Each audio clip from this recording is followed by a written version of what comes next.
In this lesson, we will continue with configuring NTFS permissions for departments and projects folders at ITLifeSkills.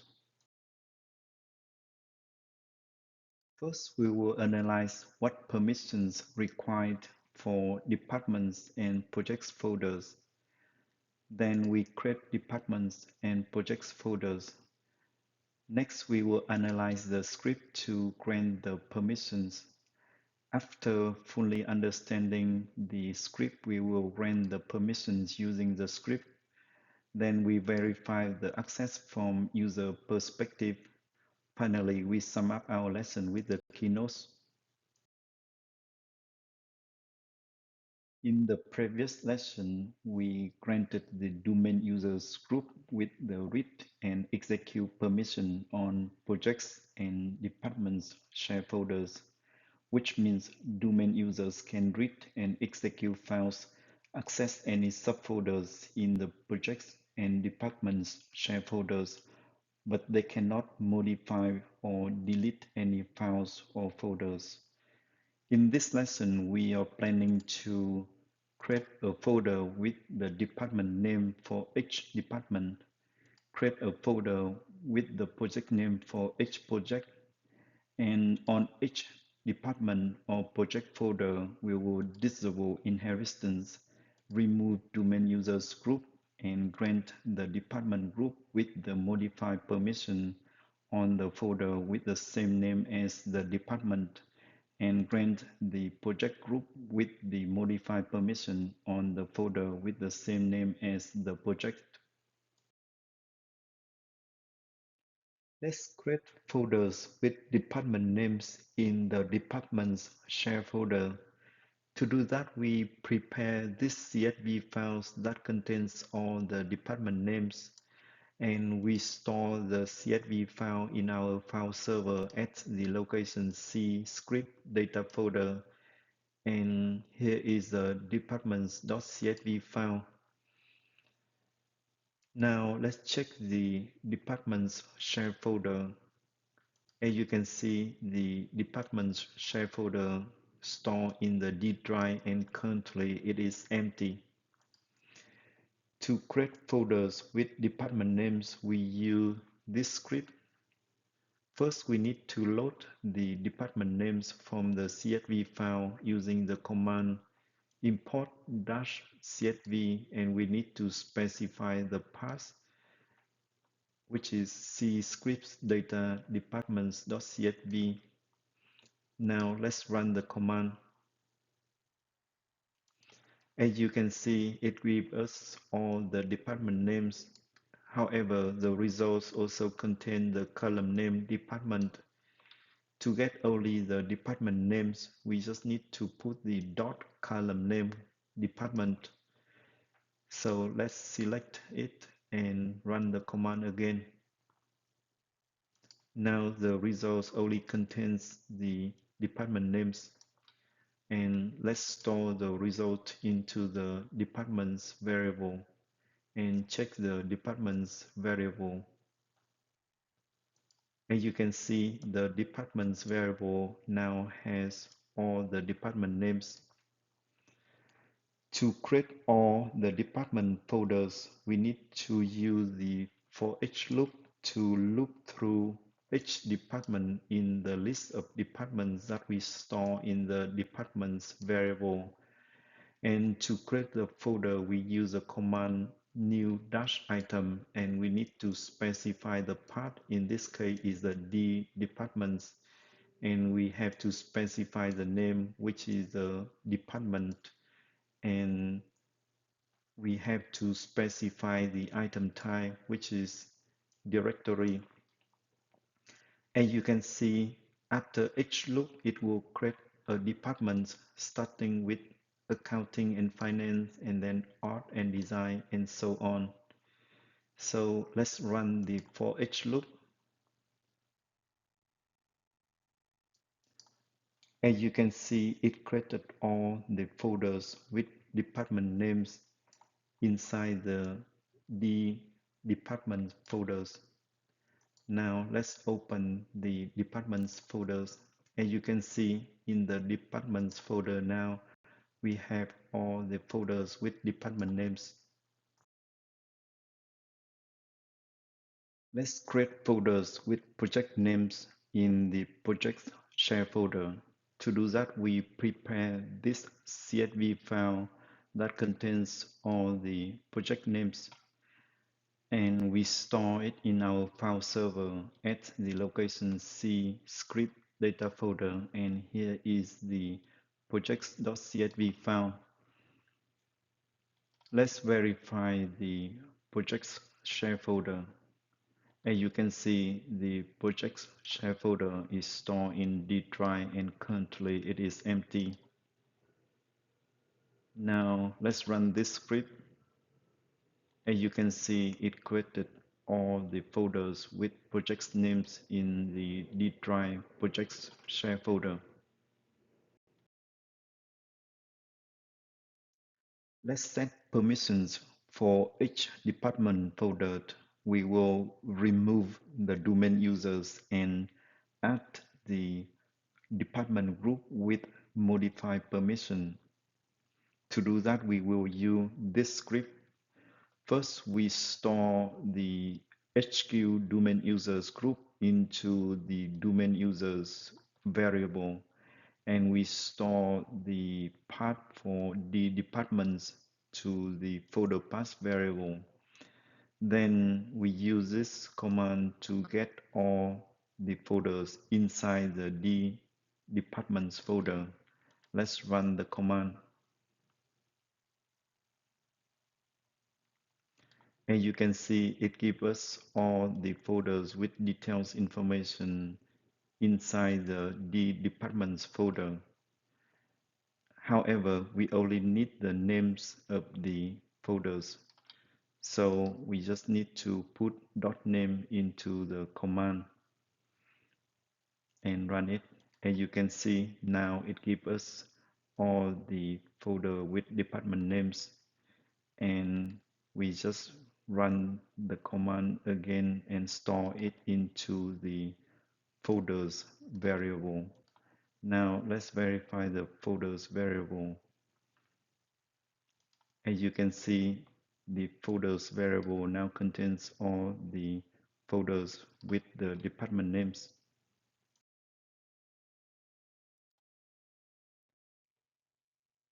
Now let's pull down and go through the next part of the script. In the next part, we need to look through each folder in all the folders found in the D departments folder.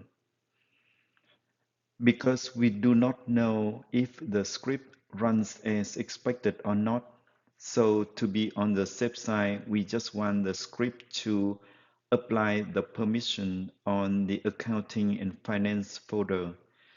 To do that, we put the filter if the folder equal to accounting and finance, then we run the rest of the script. To set the permission, we need to set path for the current folder, and it is equal to folder path plus the folder name. So in this case, it is the departments, then accounting and finance. Then we need to split the folder name by the space character to construct the group name, and we store it in the name variable. Then we set the initial group name equal to HQ /GRP.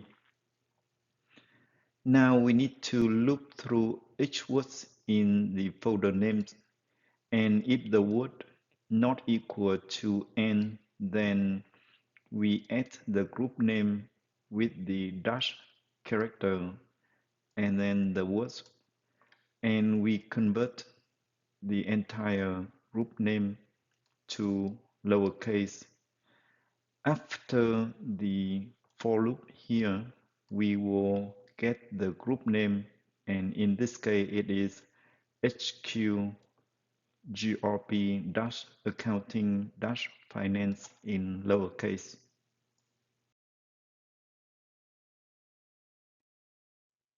Let's continue to the next part of the script.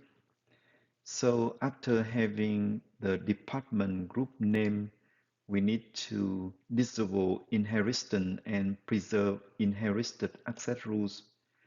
To do that, we need to get the current access list on the accounting and finance folder and store it into the ACL list variable.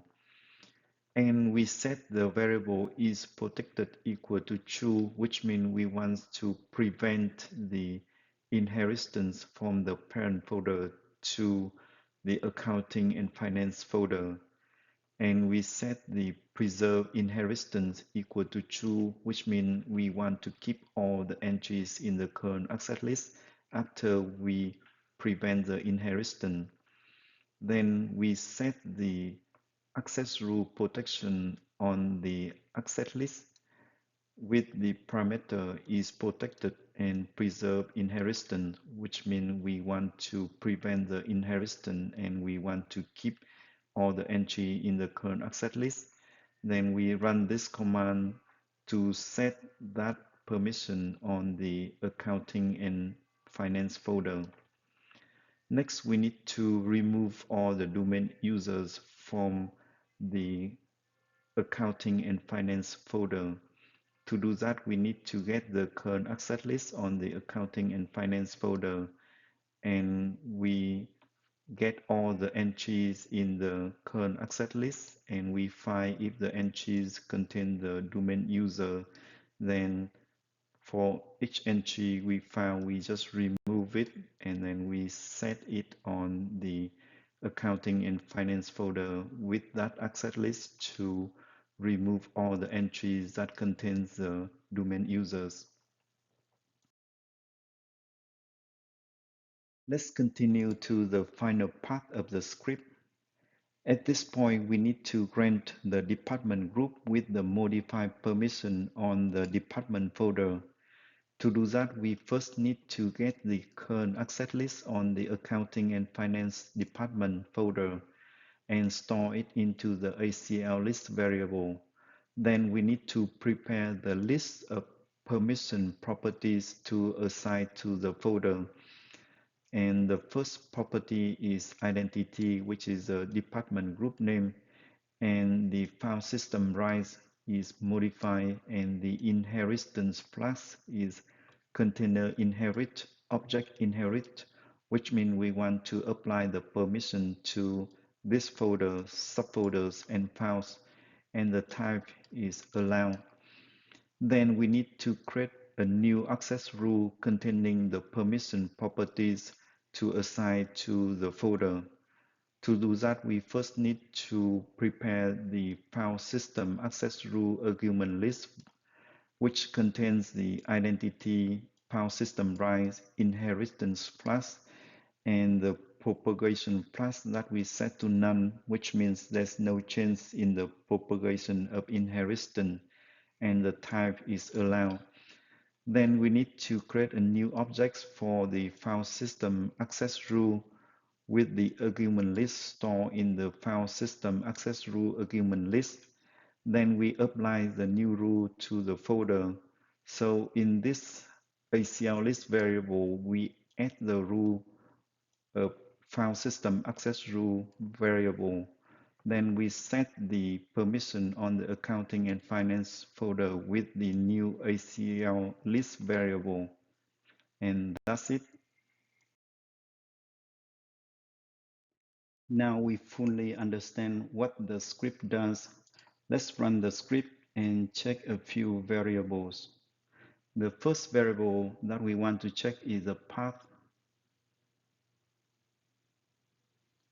So in this case, we want to apply the permission on the accounting and finance folder. And we want to assign the permission to the group HQ /grp accounting finance. Now let's check the file system access rule. It is a new permission that we want to add to the existing access list. So This rule saying that the file system rights is modified, synchronized, and the access control type is allowed, and the identity reference is to grant the allow permission on the group HQ /grp accounting finance, and the inherited set to false, and the inheritance class is container inherit, object inherit, and the propagation class set to none. Now let's check the access list.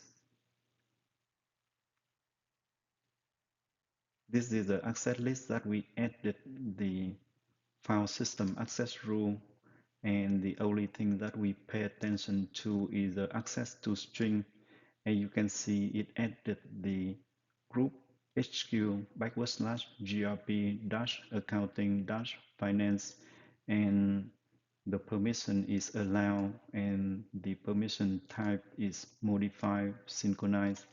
Everything looks good.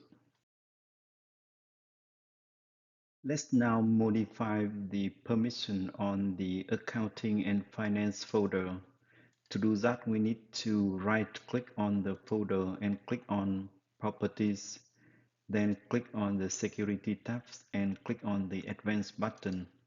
As you can see, it disables the inheritance and it removes the domain users from the access list, and it grants the allow permission to the grp-accounting-finance group in the HQ domain, and the permission is modified and it applied to this folder, subfolder, and files. Everything looks good. Let's now verify the permission on another folder. For example, information technologies. To do that, we need to right click on the folder and click on properties and click on security tab and click on the advanced button.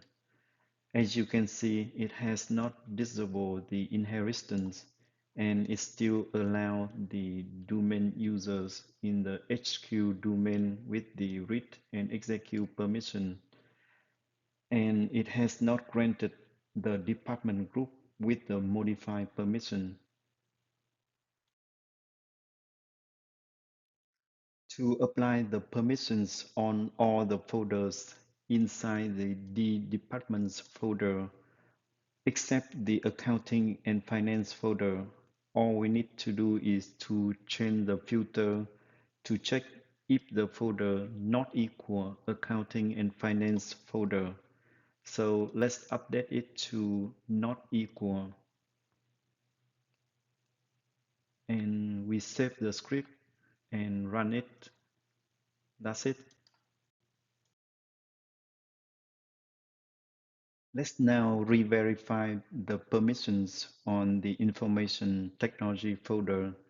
To do that, we need to right click on the folder and click on properties and click on security tab and click on advanced button. As you can see, the script disabled inheritance and removed the domain users from the permission entries, and it granted the allow permission to the group grp-information-technology with the modified permission, and it applies to this folder, subfolder, and files. Let's expand the principle. As you can see, the group is in the HQ domain. Everything looks good. Let's click on OK and click OK. Now let's repeat the same step on the research and development folder. Right click, click properties, click security tab, click advanced button. As you can see, it granted with the correct permissions on the research and development folders. Now we can tell that the script applied the required permissions on all the department folders inside the department's share folder. Everything looks good. Now let's move to the projects folder. To apply the permission, all we need to do is to update the folder path to the projects. Since no folders inside the D projects folder, has the name as accounting and finance. So the script will apply the permissions on all the folders inside the project share folder. Now let's save the script and run it. That's it. Let's now verify the permissions on Byte Basics folder.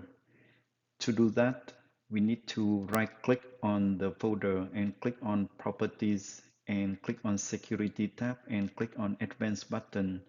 As you can see, the script disabled inheritance and it removed the domain users from the permission entries and it granted the allow permission to the group grp-byte-basics with the modify permission and it applies to this folder, subfolders and files. Let's expand the principle. Everything looks good, so just click OK to close this and click OK to close this. Now we need to repeat the same step on another folder, for example, Skills Sphere. So we need to right click on the folder and click Properties and click on Security tab and click on Advanced button. As you can see, it granted with the correct permissions on the Skills Sphere projects folder. Now we can tell that the script applied the required permissions on all the projects folder inside the D projects share folder. Everything looks good. Next, we need to verify the permissions from the user perspective using user A. To do that, we need to check the group membership of user A by double-click on the user A account and click on Member of tab.